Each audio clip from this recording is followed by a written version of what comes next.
So hello, everyone, and welcome into Deeper Learning Details. This is number 6 in our series, and thanks for joining as we sort of dive deep into specific practices that we know great deeper learning schools are doing across the country. So tonight we are joined by Derek Pierce, who is the founding and now long-term principal. I watched the 10-year anniversary YouTube video today, and then I looked, when was the 10-year? 2015. So we are in year what, like 17? Yeah. 17. Wow, that's crazy. Yeah. Casco Bay, and you have been the principal through it all. So it's remarkable, just the longevity in and of itself.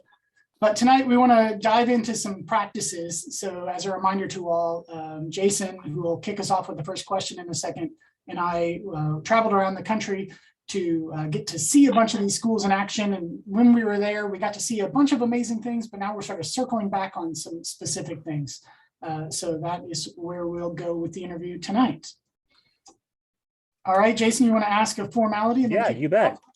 Well, thanks for joining, Derek. Of course, Jess and I were geeking out about lobster rolls and the different types of lobster rolls we had out when we were visiting you. So good memories, good memories. Well, since this is a part of the research project, of course, we had to send you an assent form to make sure that you're cool with us recording this session, and then, of course, using the interview for, hopefully the next book. So are you okay with that? I said. And you may hear I have a little Yorkie squeaking on a green ball in the background. So, well, the Yorkie assents as well, I think. Yorkie also agrees, yes. Awesome. So let's get started. So can you give the listeners a quick summary of what an inclusive culture is and what does that look like at Casco Bay? Yeah, I mean, I think our hope is that every kid in our school community can bring their full selves to school and have the opportunity to do awesome work that expands their sense of what's possible for both themselves and their world. That's how I'd say it in short. So when we got to, let me give some background on Casco Bay. High school in Portland, Maine. It is 17 years old, but it is a pretty large high school. It's not maybe the big comprehensive high school that, the 2,000 student, it's not that. But where are you at student-wise? Yeah, so we're capped at 100 per grade. So we're 400 kids. We're about depending on the year, between 35 and 50% free and reduced lunch, about 20% special ed, and about 20% ELL, former ELL, about 50% kids of color, 50% white. Our students, our kids of color often are first generation immigrants from Central Africa and the Middle East. Sudan, Somalia, Angola, the DRC are probably the most prominent of the countries from which our kids come. Yeah, we definitely want to circle back around to that because it was something we picked up on heavily. We got to talk to some of those kids while we were there, and we want to really start to talk about why is it working so well for immigrant kids? Because it did seem to just be rocking for those kiddos. So a couple of other points. Casco Bay is an EL education expeditionary school that has been for a very long time. Was it from the founding? Yep, from the founding, yes. And is a pretty well-known school in that network. So lots of folks you might hear talk about Casco Bay over the years, but they're a really good model of an EL school in practice. And then one other, I'm going to actually share. Derek, can you sort of give us a quick primer on what is an EL school for those folks that may not know that? Yeah, sure. So there's the EL defines student achievement in 3 ways. And one of those ways is the way that most every school on earth does, which is mastery of skills and knowledge. So we certainly are about giving kids the skills they need to be successful in college and career. But the other 2 ways are interesting. The second is high quality work. And that's that sense that every kid every year does work that blows their own mind, that is really excellent, that goes through lots of iterations and support from experts in the community and peers and teachers, and gives kids a sense of what it takes to do something truly excellent.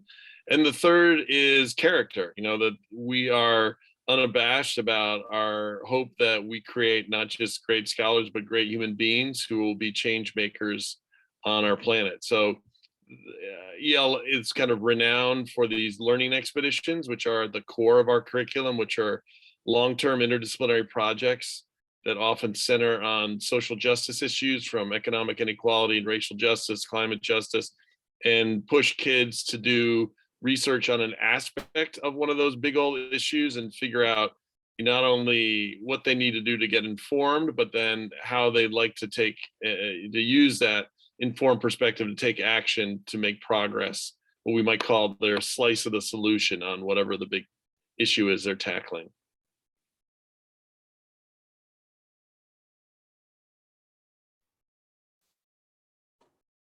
Hey, look at that guy. Looks familiar. Yeah, I've been All there. right. Yeah, well, exactly. So I wanted to share screen with this photo because I think this photo really clued me into something that I want to dive into a little bit more tonight, which was you all were recognized as a sort of national school of opportunity. You can see it was in 1819, hung the banner on the wall. The School of Opportunity is not well known, as well known as it should be. It was a project out of the University of Colorado. There is still a website, schoolsofopportunity.org. Here is sort of the selection criteria that went into Casco Bay and others being selected as schools of opportunity. And there are rubrics that sort of build out each one of these and sort of how do you show that you are broadening and enriching learning opportunities, or creating and maintaining a healthy school culture, providing more and better learning time. Right, to Derek, this makes complete sense, but these are things that a lot of schools want to do, but struggle to do. And so the School of Opportunity recognition is one that I just sort of wanted to pull back around to and sort of dive into how is learning different at this sort of inclusive school of opportunity than you would say the average high school. And there's still plenty of average high schools around you. And so give us a sense of what is different in that from an inclusion standpoint. Yeah. So, I mean, a lot of it, there's an aspect of it that's structural and how we set ourselves up. And then there's an aspect of it that's kind of disposition and pedagogy and how we approach kids. But so the structural piece, we don't track kids. We have teams of teachers work with teams of kids. So there's the ninth grade team of teachers, all they do is teach ninth grade, and they work with the entire cohort of ninth grade students. And that may, range from kids who are college ready in ninth grade to kids who may come in with third or fourth grade reading level, new, English language learners, the full spectrum of students. And our goal is to engage those kids in these learning expeditions that are going to have no ceiling, that are going to have some authentic value and purpose to both the kids and the community, and which enables to kind of engage them fully heart and head in putting together some high quality product over time. There are days when math class looks like math class and art class looks like art class, but we do a lot of interdisciplinary work connecting the classes and hopefully helping the kids make connections, among their subjects, but also among their peers and with community experts as they try to kind of forge something excellent. So, part of it's structural. Everybody's got an advisory group. Our advisory meets 3 hours a week.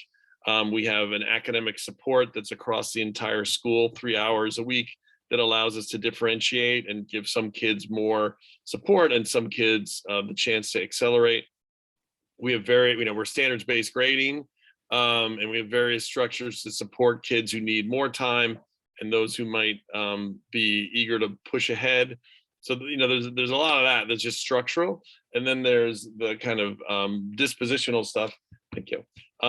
Which is, we believe in every kid. We believe in each kid's greatness, and we teach that. We teach that way. And my job as a principal is to kind of get out of the way and let teachers aim big and try to aspire to do the most awesome thing they can imagine with kids. And then it's the teacher's job to try and do that same thing with kids, to allow them to really take off and do some messy, hard, complex stuff that may look ugly for a while, but allow the possibility of something that changes a kid's perception of what learning's about and who they are.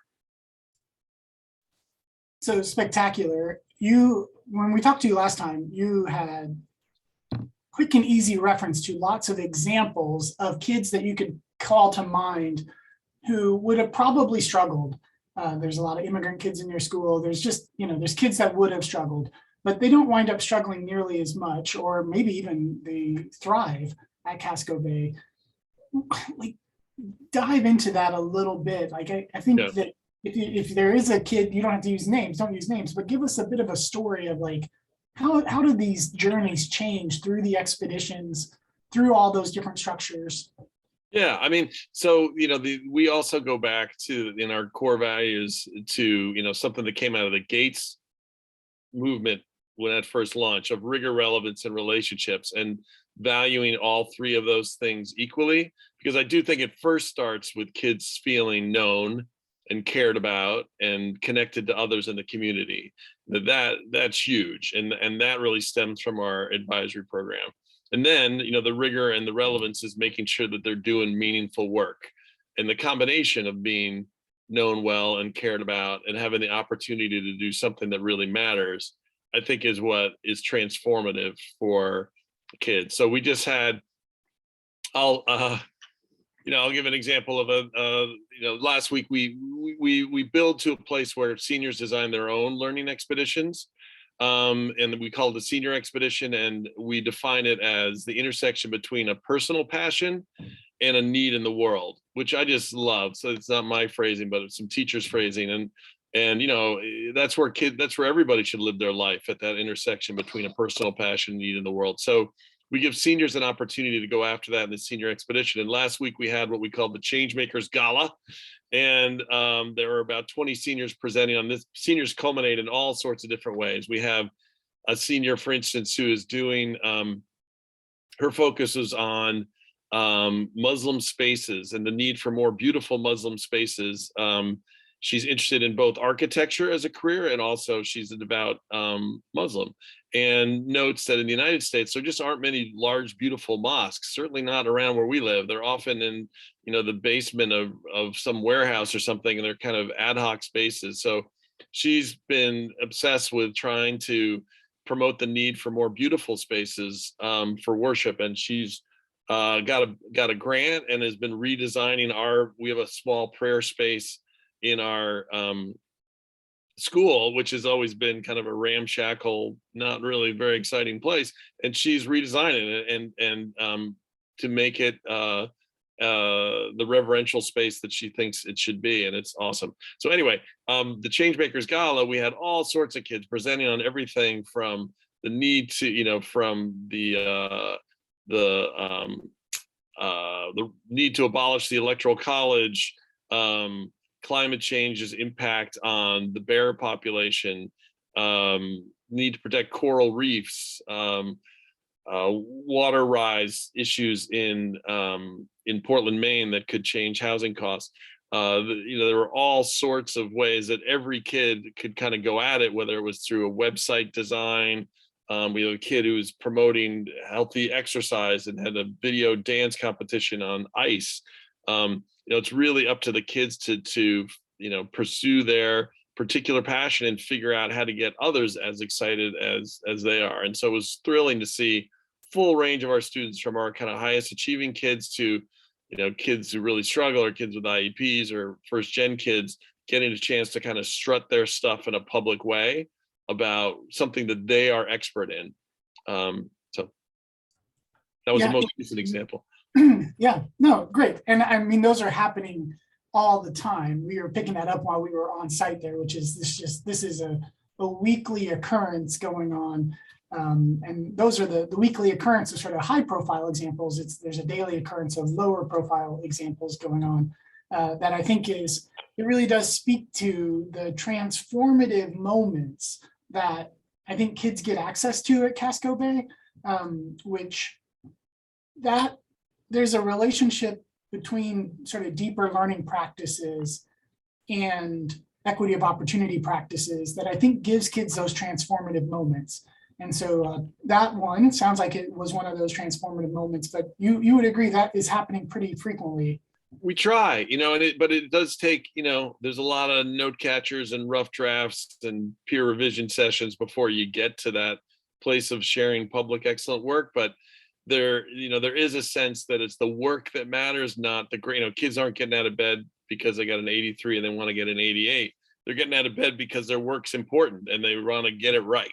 And they got some interesting ideas from their, teacher from a couple peers yesterday about how to step it up.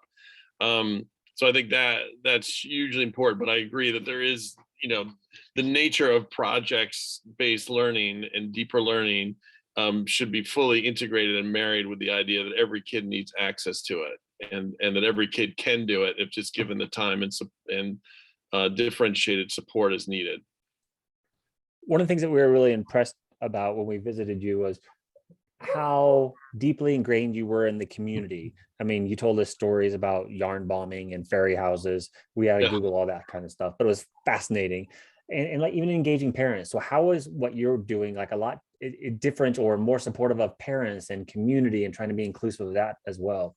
Yeah, I mean, I stole this language from somebody way back in the day, but I love the concept of, we are partners with parents, that we enroll families, not just kids. And that gives us access to all of this expertise. And, we just finished this thing called intensives, which is a really fabulous structure that I would recommend for folks, trying to dabble or begin the journey of project-based learning, where we stop everything for a week and kids do one thing all day, every day for a week. And so we had an alumni come back and work with our art teacher and 10 students and paint this fabulous mural that's symbolic of many of our school values.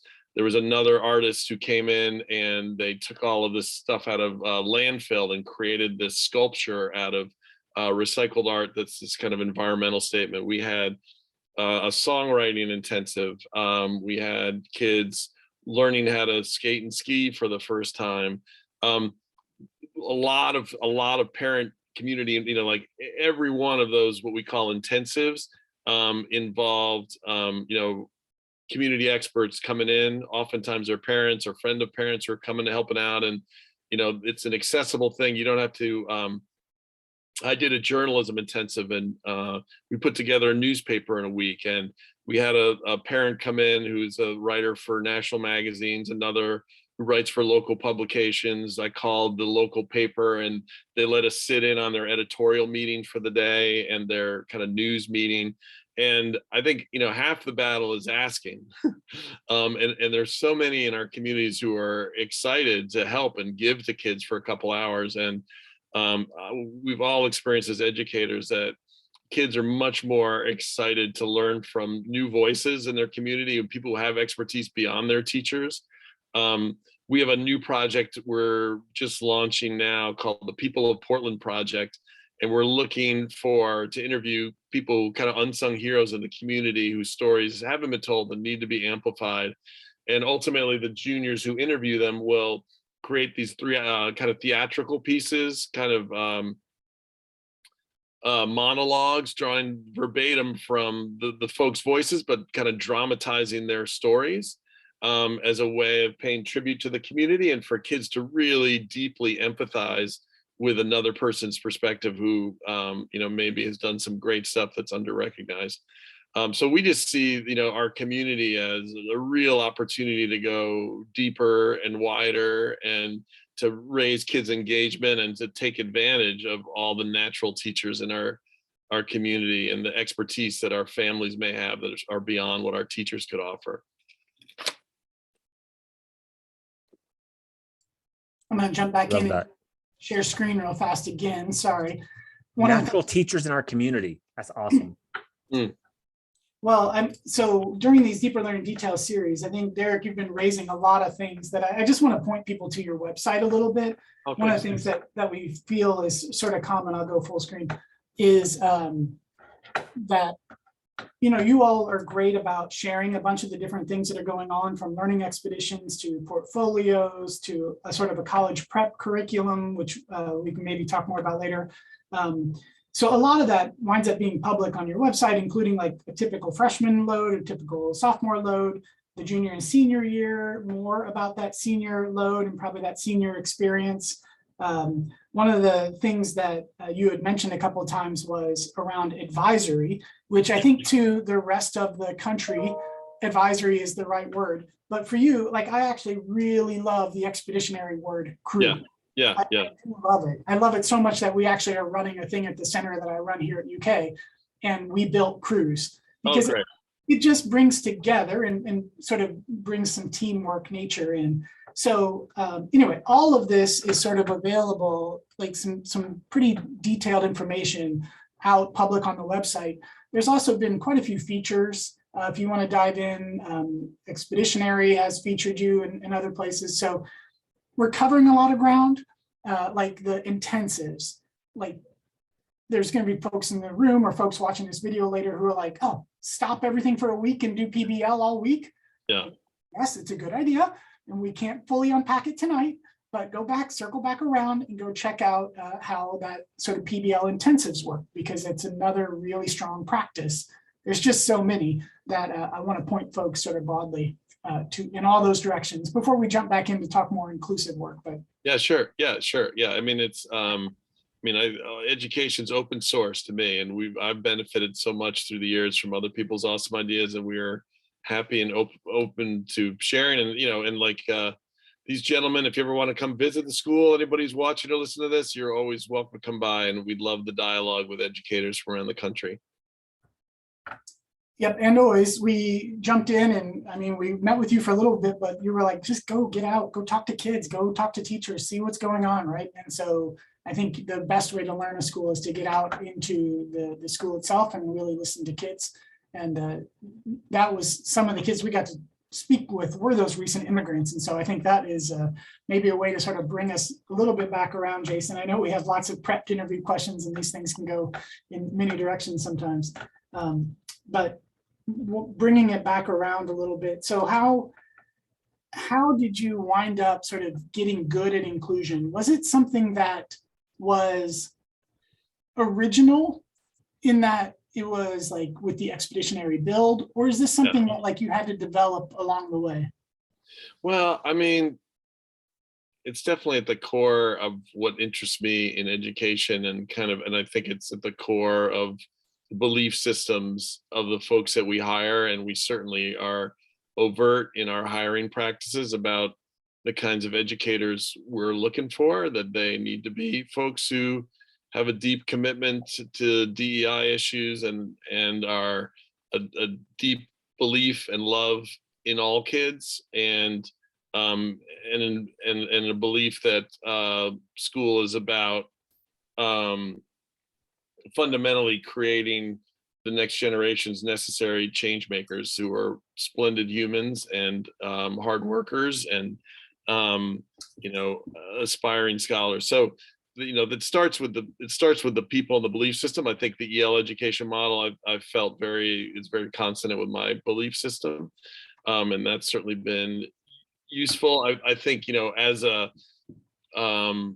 predominantly white faculty, we have had a lot of learning to do about how to better serve our about 45 to 50% BIPOC student population, and have done a lot of healthy self-scrutiny of how we get better in those issues. And that that school of opportunity process was a great way to kind of have an outside group look at us and help us see what might be our institutional blind spots. So it's I think it's been in our DNA since the beginning, but I do think we've gotten a bit smarter and more strategic over time in identifying how we need to improve. And recently we kind of the most recent I guess 2 years ago, when every school on earth said they wanted to be anti-racist, we were certainly among them and had been doing that work for a bit, but it was really helpful for us to then develop our vision of like, what does that look like? What does that mean? And for our community and our culture and our curriculum and our pedagogy. And then we developed this vision with students and staff and community, and then then this year we've been trying to get into what does that look like in our classrooms? What is an anti-racist, inclusive, equitable classroom? What are the practices? What are we going to see kids doing? What are we going to see teachers doing? And it just helps to make because it's life's work to get, we're never going to get there to the nirvana, but we got to keep, it's urgent that we make progress, and some of these tools and discussions over time have helped us figure out what are the next steps needed for our community to march towards that vision. So Derek, when you think about all this work, and I love those details there, have you gotten pushback from community members, from parents? I mean, you've been doing this for a long time. So, I mean, Yeah, it could be the long story, or not. yeah. The long story is all sorts of things. I mean, I formed a school in Poland, Maine, that was a predecessor to the school I'm currently at. And when I was first there, we did a lot of the things we're doing in Casco Bay in kind of a 1.0 version, in the around the turn of the century. My God, but that long ago. And there was a petition to try and run me out of town, and I mean, literally there was literally a vote in the town to get rid of me and the superintendent, and I was the dean of faculty at the time and a principal. And it was, it was a clear, do we want a traditional high school or this newfangled, whatever the heck they're throwing at us at the school? And then there was another referendum by the kind of more supportive parents that said, do we want a school that represents 21st century values and believes in all of our kids, or that something like the jerky high school down the road? And both referendums passed.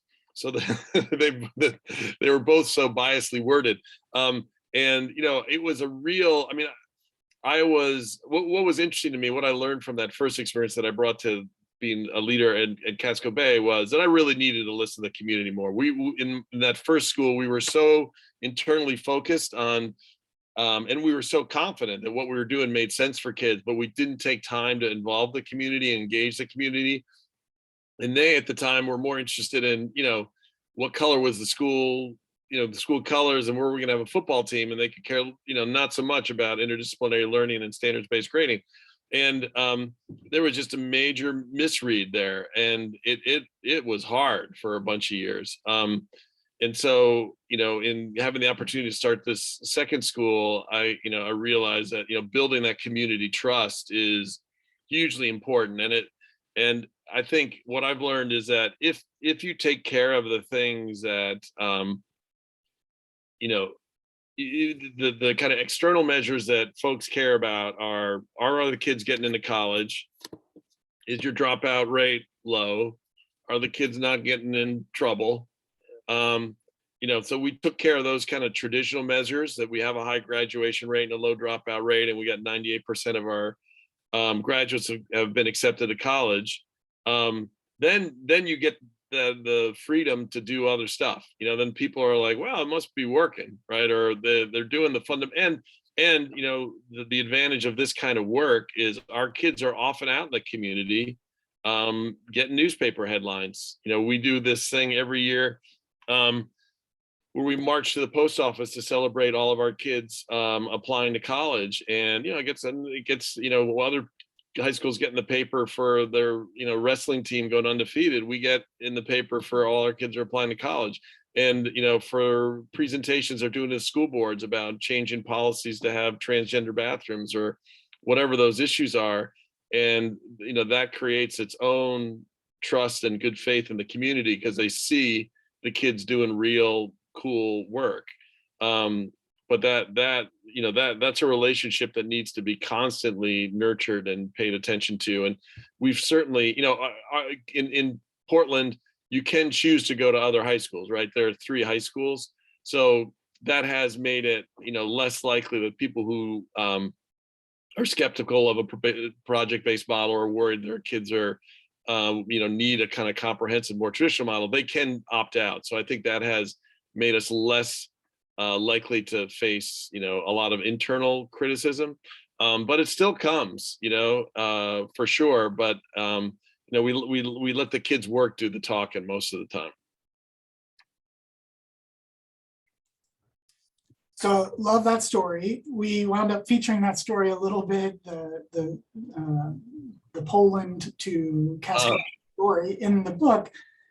In a portrait of a deeper learning leader, there is a courage to live outside the norm that you have to have that courage even in the face of adversity. And I think your story from Poland, Maine, down the road from Portland,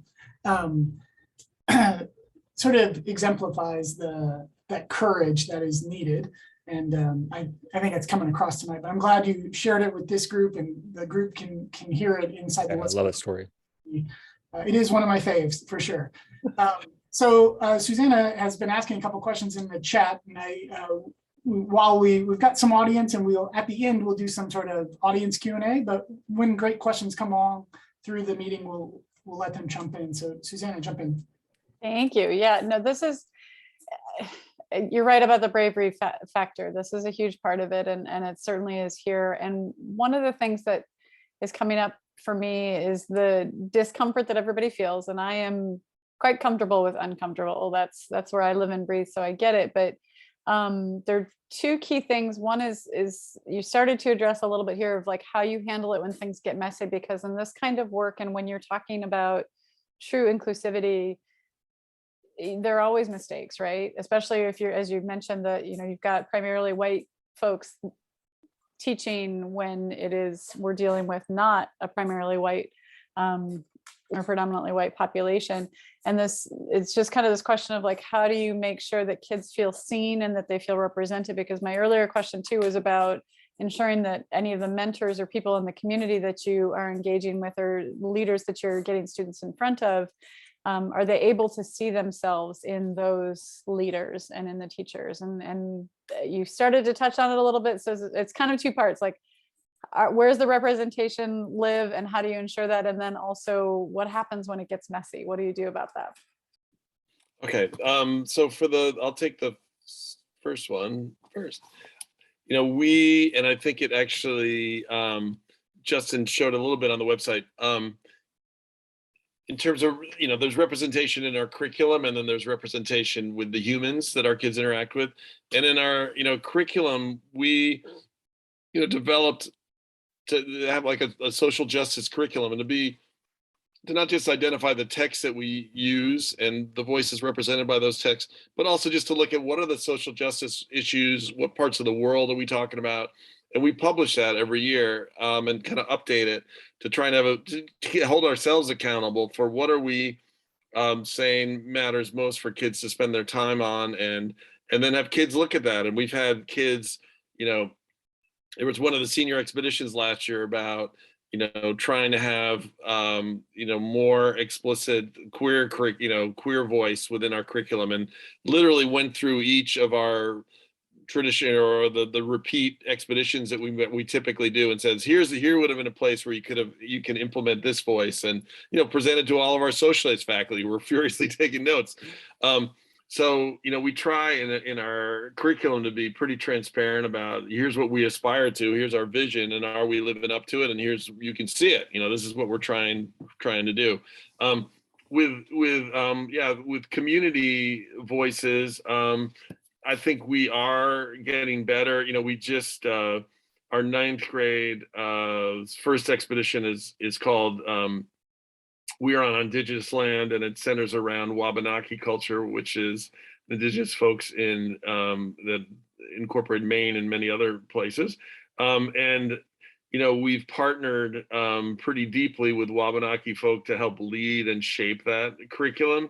And Portland as a city has actually been a real leader in, it's one of those requirements that existed in state legislators since 1968 that Wabanaki curriculum happened every year, but no place was actually doing it, one of those kind of mandates. But we're, the district's doing a great job, and our kids have been developing curriculum at the high school, for the elementary schools to use that are kind of vetted by, Wabanaki historians. So we're trying to make sure that wherever possible, we can use the folks who know best, who may be outside of our school population, but can really help our kids deepen their learning. The messy part, I don't know. I mean, I think, you got to have a sense of humor about yourselves, right? You got, I think it comes in part, I often say with our colleagues that, there's collaboration and then there's interdependence. And I think we aspire to interdependence, and with kids too, that it's not only that we work together, but that my success is a bit tied into your success. And the more successful you are, the more successful I will be, in a kind of virtuous cycle. So that means that we have to be, we have to see each other in our full humanity and recognize that some days we're going to do crap, like some days we're just not going to have it all together, and something's going to flop, and we're going to have this huge aspiration and ambition that's just going to boop. And that's all right, because so much of the work is iterative, right? And so much of it is, okay, next time we'll do it, we'll try it again. And if you didn't, it isn't a one time only and that's it. It's okay, you didn't get there, we will try again next week, and then it'll be awesome. So I think that's a key part of how you get through the messy, is that you build in for it. Like this was a structure that was kind of like mind-blowing when we first did it to me, as someone I was an English teacher for many years, and I had that experience of, the kids do their presentation, you're like, that was good, but it would have been great if we just had one more week, right? And taking the concept of a dress rehearsal that, drama uses, because oftentimes the best performance in any school over the course of a year is the musical, right? Like they get it right because they build in the structures so they can get it right. So when we have big presentations, kids have dress rehearsals and they have to get all dressed up and they get graded, and it happens a week before the real thing. So it feels like the real thing. But for the kids who are almost there but not quite there, they can take that messiness and learn from it and then do something awesome, because no one does something awesome the first time. You need a bunch of shots at it. So structures like that help kind of work with the messiness and allow for something beautiful to come out of that. Okay, awesome. Thanks, Susanna. Thanks for diving in on that, Derek, because I think it's so real. Like I can actually almost picture you all. You all are still doing the Friday, doing Friday sort of whole group, everyone got into that sort of common space together. Was that Friday? Yeah, well, Wednesday, yeah, school meeting. Yep. Yeah. Wednesday school meeting, but I can really almost see you all dealing with the messiness, the complexity of the anti-racist work. I mean, none of this is easy, but what strikes me is like how robust the culture must be in order to openly do that work in a building. Like that depends on an extremely strong culture that you all had, and we haven't seen each other since though for a couple of years, and so the Black Lives Matter movement and everything has happened since then. And so your super robust culture seems like it could handle how hard those questions were. So it's not even so much a question as a compliment, but maybe I want to circle back around to some of those immigrant families, and then I want to sort of open up the space after this for questions from the audience. So folks that are sitting here, Kelly and Crystal and Pohai, Emily, jump in after this. I'm guessing you would agree. Now, I know Portland, Maine is an immigrant community. There are many immigrants in the community on the whole, but probably overrepresented at Casco Bay, rather relative to the other high schools. Do you think? Or so? we're kind of we have a lottery system that it kind of ensures we're demographically representative. So we're pretty much at district average. Yeah. Okay. Yeah. All right. Well, my question was around like, how is the community speaking to those communities, those immigrant communities, which are tight and niche, that how are they making sense of this particular high school experience relative to other high school experiences? because to the kids, I know that's a difficult one. Yeah. And it's too hard to I mean, teach. I think what's interesting is that, the kids who are it's interesting. Sometimes we have kids who have, immigrated recently from, say, Burundi, and went to a pretty strict school, where there might have been 40 kids all sitting in a row, and it was mostly recitation and tests. And they come to us and they're like, say, what?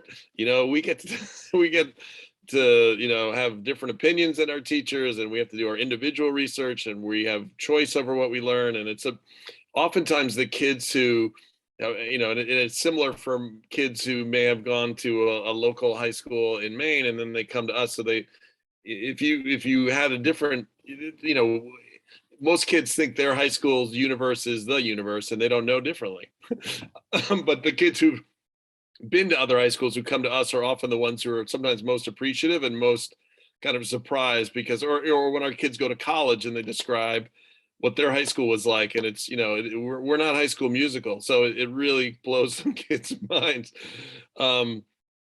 Anyway, so I think, what appeals to our immigrant families is, very much the attention to their individual kid, and their belief that their kid can do awesome things and go to college and achieve the things that they, what may have drawn them to the country. So many of them are drawn for educational opportunity and having their kids. So, that very kind of traditional aspiration is hopefully met in our school, but also the chance for them to explore maybe aspects of their own culture, particular passions that they have, and hopefully they see some of their culture represented in our curriculum, and not as something other, but as something that's a part of. So hopefully those aspects are attractive as well. Yeah, it's just, there's something really strong. It'd be a great follow-up study. Us as professors, we see little things and like, oh, that'd be a great study. There is something when we got to talk to the kids that there was pride amongst the kids that were immigrants about their school, their experience, and a sense of knowingness that they have been put on a different opportunity path than they might have otherwise been on. And it's more than we can unpack in a short interview like this, but there was something there that is really, really special. And it speaks to how many things have to come together. You've got to have the school structures. You've got to have the expeditions, the deeper learning practices, the opportunity to let their own voice come through. You've got to have the staff that are embracing of the challenges coming at them on a given day, willing to listen, the social studies teachers that are willing to listen about not having enough of the indigenous or queer language in their, that takes real strength amongst your staff. So many pieces have to come together. I just think that it distills down in that particular subpopulation how many things have to be strong together at the same time to let that flourish, like we got to see it flourishing at Casco Bay. And one of the strong things that I remember, you put us to in a group with a newly arrived immigrant and some students who were there for a little bit longer, and just the amount of honoring that students were doing of everyone else, and including the other students, and even the new students saying, well, what do you think? What's your experience like? Like it was very, very welcoming. And everyone was very inclusive in those conversations. So it was powerful. Well, thanks. Okay, well, thanks, Derek. If you're game, let's open it up to a few questions. Yeah. Whoever wants to jump in, Crystal or Pohai, whoever, jump in.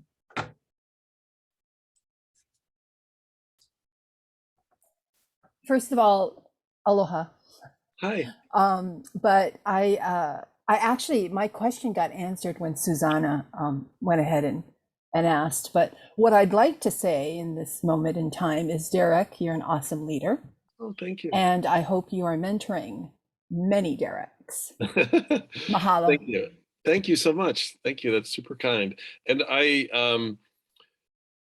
yeah, I mean, I love the work I do, and I just feel so honored to be with the adults and the parents and the kids I get to work with every day. And I just hope I get to keep doing it for a while longer, and then so let me do it. But I do think, one of the things, this guy, Robert Evans, wrote a book called The Human Side of School Change. And one of the things he said that's always stuck with me is that teachers need to be as good to one another as they are to their kids. And I think that that's always driven me and my thinking in trying to make sure that we have a faculty culture where we're all mentoring each other, where we're all leaders, where we're all, hugging each other and crying and laughing when we need to, because, that's what's going to sustain us. So that's the other part of the messiness, right? Is the adult messiness. And, the last couple of years for all of us has been excruciating in so many ways. But because we really care about each other as a community of adults, we're just keeping going, man, and we're getting it done and supporting our kids as they deserve. But it starts with the recognition that it's as important that you treat the adults well as the kids in your building. Open it up for others. Anyone else want to jump in? Hello, Derek. Thank you for sharing your thoughts today. So helpful. I was wondering, Justin mentioned school structure, and I was wondering if you could maybe give a little background on what the structure of your school day might look like for your students, or kind of how it's arranged. Yeah. So the school day is, it's not, we are, part of a Portland Public Schools. We're not a charter school or anything. So we have 175 days and a 7-hour day, nothing dramatically different there. We have block schedules, about 85-minute blocks ish. So we have 3 instructional blocks a day. Classes meet every other day all year long. The differences are, there's a lot of interdisciplinary stuff. So the humanities teachers all have common planning time every day. Math science teachers have common planning time to allow for interdisciplinary stuff. We have this advisory, what we call crew, and the metaphor there, and I appreciate Justin's shout out for that, is in the journey of life, we are not just passengers, we are crew. We are responsible for moving in the journey and moving us forward. And so our crew meets 3 hours a week, it's not homeroom. So it's 30 minutes 4 times a week and an hour on Fridays. And, and I've gone, it's a little bit of an aside, but we also, as important as the schedule is how much we screw with it, right? And because we have grade level teams, teams of teachers work with teams of kids, they can control and move that schedule around without taking off, the biology teacher, because the biology teacher's in that, and there might be a sense, we got to do what we call a walls down day, and everybody's gonna, every teacher is going to support the 9th grade as they prepare for their big presentation, whether you're the biology teacher or the English teacher, and we're just going to throw out the schedule, and they're going to be in these presentation groups for the next 4 hours, right? So, the teams of teachers can control and modify the daily schedule when it makes sense for the learning, and that's I think super important. Or when we need to do field work and get the kids out to do interviews in the community or do service or something, we take the whole junior class on something called Junior Journey, where they do service learning and adventure during one of those intensives weeks I mentioned. So it's a week that doesn't, disrupt other classes, but it gives us a chance to take the whole class. We've been to Detroit and done documentary work out there. We've done Hurricane Sandy relief in New York, but it's like it allowed you to blow up that traditional schedule every once in a while, because there's a team of teachers with a team of adults, and they can modify when they need. The other parts of our schedule are the academic support I mentioned. It happens 3 hours over the week, and then the weekly school meeting that's once a week, about 45 minutes. And then we have an after-school tutoring block, and we have some structures at the end of each trimester where kids who haven't quite met standards but are close can have additional time and support to meet those standards. Thank you. Yeah, sure. Yeah, a lot to unpack there, isn't there, Kelly? Yeah, sorry. And what I do on our website, on the front page of the website's our handbook, and that has, a picture of our schedule and all our courses and more than you'd want to know. But that's a great example of dive deep, team, get into the details. I mean, it So, does. It does Derek, take- did you, Go ahead, sorry, Jason. did you all come up with that kind of a scheduling, or did EL help you with that? Or like that's a very I complex. can't remember. It's a long time ago. Definitely crew is an EL structure. Intensives is an EL structure. And they're awesome. Those have been awesome. I think the block scheduling, that was more of our in-school meeting. But yeah, some of the basic structures came from EL back in the day. Awesome.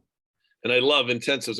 They're great. I can't speak highly enough of the real, and it's one of the most energizing weeks of the whole year for kids and for adults. Sometimes teachers are teaching something that's absolutely their side passion, and sometimes they're doing something totally different and new, like they've never done, but it's really energizing. And again, it's a great opportunity. We usually have 15. We do one right after January break, and so there are a lot of college kids around, and we get 15 or 20 alums to come in and help run it and lead it, and they remember doing it when they were in school and get to use their expertise. It's a great way to enhance community involvement too.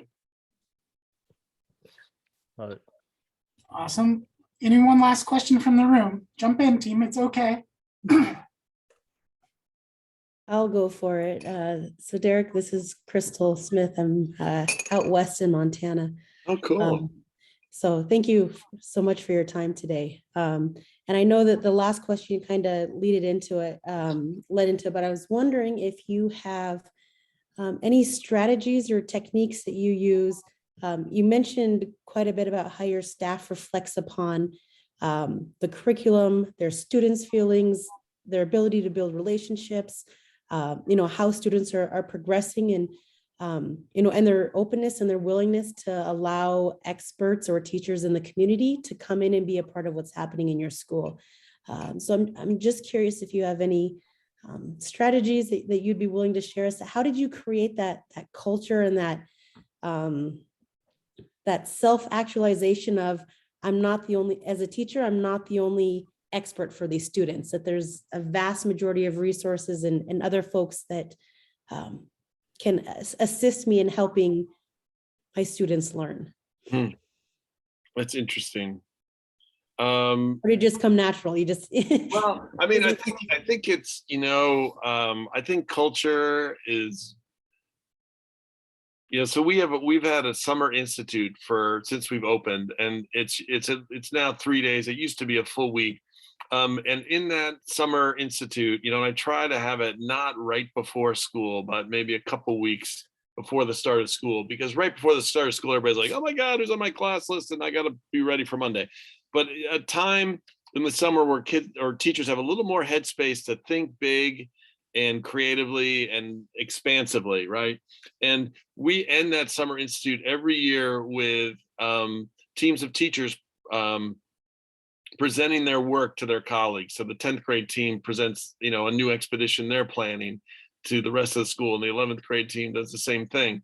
And, and then we do like a tuning protocol to get some focused feedback. And I think part of it is allowing teachers to have that time to think big, like, well, what if we brought in somebody from the local university, and what if, because I think a part of the struggle with teachers is it's always about tomorrow, right? And it's always about, I don't have time. I don't have time to think bigger and wider for kids. I think part of it also is, the nature of the model is it isn't just you figuring it out. It's like 4 or 5 teachers. So one teacher could be, oh, I'll call that person, or I know somebody, and so you're doing fewer things, but they're more complex things, and they're involving more adults. And so that enables those adults to do, some more outreach than they could if it was just the French 3 teacher on their own trying to figure it out, Those are, so I think part of it is time, and kind of permission from your school that this is work that matters, that you should be able to do. And then I think if you have a disposition that the work itself needs to be we're always trying to how can we make this more real and authentic for our kids? We don't want our, if our kids are like, what does this matter? Why are we doing this? Then we got work to do, right? And so if you keep pushing yourself on how can we make this more real, inevitably that pushes you to get more real into your classroom and more of your students out of your classroom to do the real, I think. Yeah, makes sense. So much, tons of collaborative and collaboration, Absolutely. Yeah, it just opens up new, not only for students, but staff as well. Right. And I think and I think the adult modeling plays down to the kid. The kids see our teachers working together and figuring stuff out, and they see the math teacher helping the English teacher when it's presentation day. And that, I think, that matters a lot. When they see, all right, well, even though I got my presentation done, I can go help that kid over there who's crying because they're not there yet. That it helps create this kind of we're all in this together. We each have our part to do, but we are all in this together piece that is great for kids to experience. Beautiful. Thanks, Derek. Yeah, thank you. Well, thank you in general. I've just sort of been reflecting. You brought up the moment and the pandemic and everything we're experiencing. Your history, 17 years of running this particular school and working on this for even longer.